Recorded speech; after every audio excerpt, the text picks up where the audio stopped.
High everyone, नमस्ते छ सबैजनालाई। स्वागत छ मेरो अर्को एउटा भिडियोमा।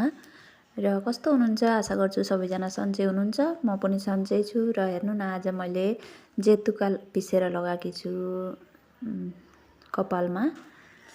हेयर केयर नगरेको धेरै दिन भयो, र पनि आज मौका पाएँ। दिदीले खोजेर ल्याउनु भएको रहेछ यताउतिबाट जेतुका पात र जबा फुल, जेतुका, अनि त्यहाँबाट त्यसमा हालीमा मैले आम्लाको रस दिदीले बनाउनु भएको थियो आफै।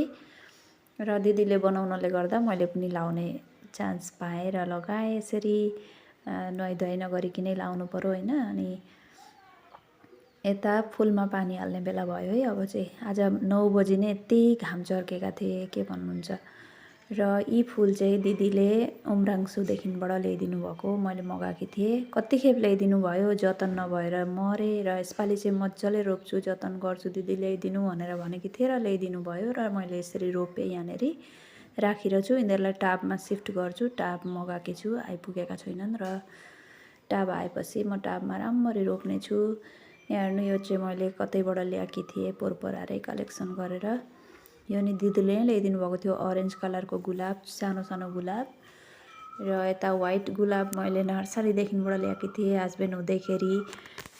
अनि यत्रो भइसक्यो, अहिले चाहिँ फुलेकै ल्याएकी थिएँ, तर ती फुल सकिएर फेरि नेक्स्ट टाइम अहिले फुलेको हो, यो नयाँ सानो खालको।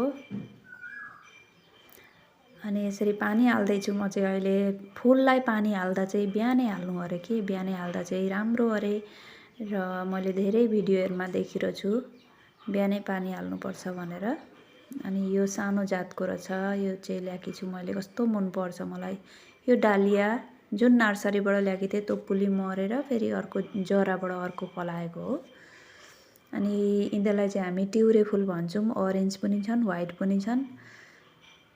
अनि यसलाई पनि मैले टाबमा लगाइदिएँ। भुइँमा जङ्गल भयो अरे, हस्बेन्डले कराएर के भन्नुहुन्छ र सबै फ्याँकिदिनु भयो कि। अनि मैले फेरि लगाएँ, कति फुल थिए सबै फ्याँकिदिनु भयो। अनि यी पनि मैले नर्सरीबाट ल्याएका हुन्। यो रेड कलरमा छ। अनि यो हेर्नु न, अरेन्ज मेरीगोल्ड, ठुलो खालको यत्रो फुलेको थियो र देखेर मैले ल्याएँ। अहिले चाहिँ सानो भयो घरमा आएपछि। यो चाहिँ मैले एउटा गुच्छा ल्याएर थिएँ, 3टा बनाएँ, इन्डोर प्लान्ट। यसलाई भित्र लगाउँछु। अहिले चाहिँ छोराले एकदम उत्पात गरेर फ्याँकिदिन्छ भन्ने डरले यतै लगाएँ। यसरी एउटा एउटा गरेर पानी हालेर सकेँ। मेरा सबै फुलका कलेक्सन यी नै छन्, सबै देखाउँदैछु हजुरहरूलाई। र यसरी एउटा एउटा गरेर सबै फुलमा पानी हालेँ। यो येल्लो कलरको हेर्नु कस्तो राम्रो फुल छ। यो गोदावरी चाहिँ मरो के भएर मरो, अब पुली पलाए त राम्रै हो। यो अरेन्ज येल्लो कलरको मेरीगोल्ड, यो फुलको चाहिँ मेरो बेहाल भयो, टाप फाटेर यति बडो कि टापै फाटिदियो। अब अर्कोमा सिफ्ट गर्नुपर्छ। यता तुलसी मैया, तुलसीमा जल चढाउन त हुँदैन, त्यही पनि म पानी चाहिँ हालिदिने गर्छु, किनभने सुक्छन्। घाम यस्तो छन्, बिहान 9 बजीमै यस्तो घाम छन्। यता फर्सीहरू लगाएका छौँ, लाउ, सानो एउटा सब्जी बारी नै छ आँगनमा पनि एक साइडमा। धेरै ठुलो आँगन के गर्नु भनेर सागसब्जी लगाइदिएका। तिते करेला पनि फलेका छन्, टमाटर। अनि यस्तै छ। एक साइडमा सब्जीको लागि चाङ लगाएका छौँ, त्यही लाउ छन्, फर्सी लगाएका छौँ। लाउ चाहिँ चिचिला लागेका छन् भर्खर, साना साना किरो लागेर सबै पोचिँदा रहेछन्। चिचिला पनि कुनै हुन्छ कि हुँदैन। अब फर्सी पनि कति मजाले उठेको छ।